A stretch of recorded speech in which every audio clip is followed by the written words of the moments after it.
bismillaahi raxmaani raxiim kulan wacan oo wanaagsan daawadayaal soo dhowaada waxaan idiin soo gudbinaynaa xogo xasaasiya ciidanka difaaca puntland oo weerar xooggan ku qaaday goob ay ku sugnaayeen xubno ka tirsan kooxda daacish maxay tahay goobtan la weeraray yaa ku sugnaa khasaaraha ilaa hadda ka dhashay weerarkaas ayaan idiin soo gudbin doonnaa sidoo kale waxaan idinla wadaagi doonnaa maraykanka iyo puntland oo markaasi wada hadallo ka leh sidii maraykanka saldhig looga markaasi siin lahaa deegaanada puntland oo uu saldhig uga samaysan lahaa maxay tahay istaraatiijiyadda maraykanka uu ka leeyahay buraha calmiskaada xilli uu sii laba jibbaaray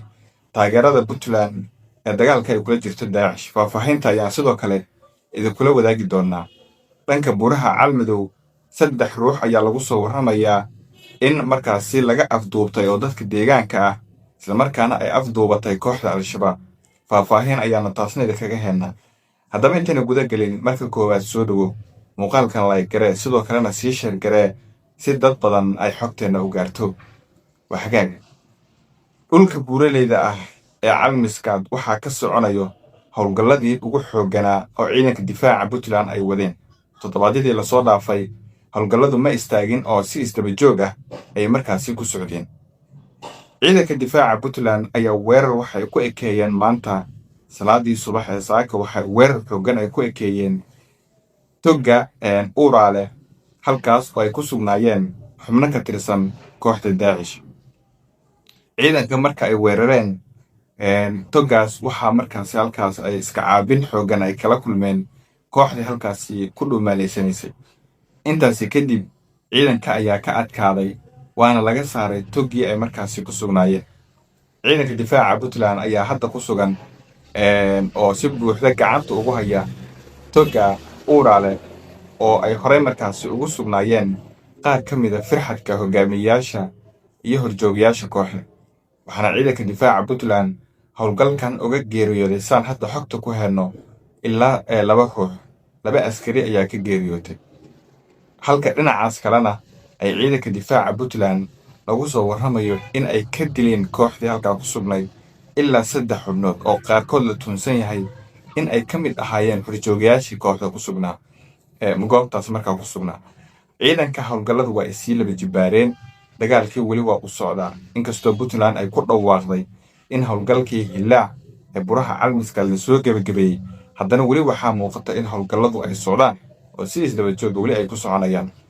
waxaana ciidamadii halkaasi ku sugnaa oo qaybtoodla soo bedelay lagu bedelay ciidamo kale si dhiig cusub loogu shubo howlgalka haatan gabagabada ku sii dhow ee ka soconayo dhulka buuraleyda ah ee calmiska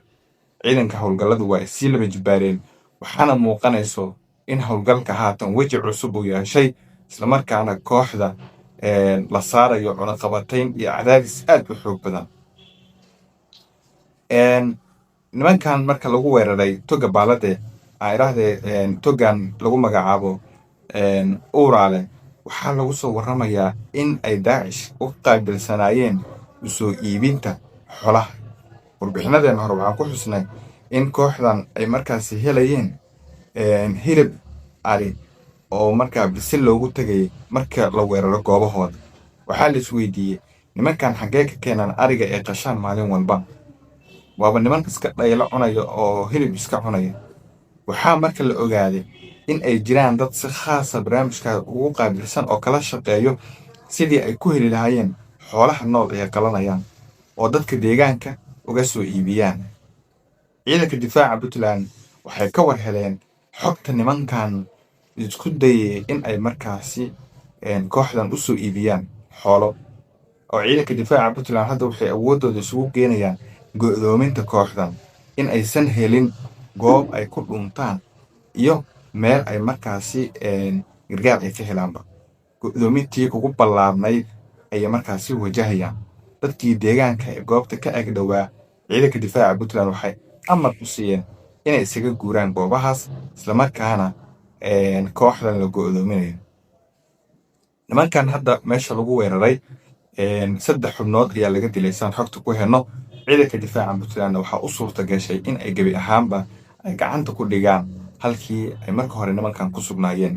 waxaan haatan xogaha ku helnaa in howlgalkii lagu baadigoobayay firxadka intii meesha ku dhimata maahane inta kale in weli uu soconayo wixii faahfaahina ee ku soo kordho howlgalkan ka soconaya buuraha calmiskaad wararkeena xiga ayaad ku daawan doontaan sidii caadada inoo ahaydba. dhinaca kale Maraykanka iyo Puntland waxay qorsheenayaan ama ay wada hadal ay markaasi ka leeyihiin sidii Maraykanka saldhig military looga siin lahaa gudaha deegaanada Puntland. waxaad isweydiinaysaa Maraykanka muxuu sidan ugu taageerayaa Puntland howlgalka Daacish ay kula jirto? maxayse tahay danta weyn ee ugu jirto? Maraykanka wuxuu door bidayaa in saldhig uu markaasi ka samaysto dhulka buuraleyda ah ee calmiskaad marka la soo gebagabeeyo howlgalka lagula jiro kooxda Daacish. waxaan xogta ku haynaa in Siciid Dani iyo Maraykanka ay heshiis hoose markaasi ay ku wada jiraan, kaasoo la doonayo in Maraykanka uu markaasi saldhig uga samaysto deegaanada Puntland. waxaana xogaha aynu ku haynaa in Maraykanka uu doonayo dhowr arrimood oo ay ka mid tahay in uu la socdo dhaqdhaqaaqa badda cas. waxaana markaasi la filayaa in Puntland ay ka aqbasho qorshaha Maraykanka ee ah in saldhig military uu ku yeesho deegaanada Puntland. waana midda keenayso in Maraykanka uu istiraatiijiyad weyn uu markaasi ka leeyahay dagaalka buraha calmiskaad oo uu taageero weyn uu Puntland ugu fidiyey, hadday ahaan lahayd duqaymo iyo sidoo kale dagaal infantry ah oo ciidamadiisuba ay galeen. waxaana haatan xogta ku haynaa in ciidamadii dhowaan dagaalka ku biiray ay sida tooska ula dagaalamayay Daacish lagu soo kordhinayo ciidamo kale oo dheeraad, kuwaas oo la doonayo in ay xoojiyaan ciidankii Maraykanka ee markaasi horey uga joogay deegaanada Puntland. Puntland iyo Maraykanka ayaa haatan gulufkii ugu weynaa diyaarinaya oo hal mar lagu soo gebagabeynayo kooxda Daacish. wahagaag dhinaca kale haddii aynu aadno dhanka buuraha Calmadow wararka naga soo gaaraya waxay sheegayaan in ilaa 3 ruux oo dadka deegaanka ah ay afduubteen xubno ka tirsan kooxda Al-Shabaab. lama oga ilaa hadda halka la geeyey, balse waxaa xogta aan hadda ku helaynaa in ilaa 10 askari oo wejiga u duubnaa oo kooxdan ka mid ah in ay afduubteen ilaa 3 ruux oo dadka deegaanka ah. waxaana markaasi lagu soo warramayaa in dadka deegaanka arrintan ay ku beertay argagax aad u weyn marka loo eego shakhsiyaadka la afduubtay oo deegaanka caanka ahaa. lamana oga halka ilaa hadda ay ku sugan yihiin raggan la afduubtay. Puntland waxay hore u sheegtay in haddii ay ka soo jeesato buuraleyda calmiskaad in ay ku xigayso buuraleyda Calmadow, balse weli ma jirto qorshe cad oo markaasi Puntland ay u diyaarisay in ay dagaal ku qaado dhulka buuraleyda ah ee Calmadow oo ay ku sugan yihiin dagaalyahana ka tirsan Al-Shabaab. haddaba haddaad nala soo gaartay dhammaadka muuqaalkan, waxaan kaa codsanaynaa inaad nagu soo biirto oo muuqaalkan aad like garayso si meel dheer uu u gaaro. sidoo kalena muuqaalkan aad share garayso la wadaagto guruubyada aad ku jirtidna aad ku share garayso. aragtidaadana waa noo muhiim, qaybta hoose ee faallada noogu reeb. aad baa u mahadsantahay.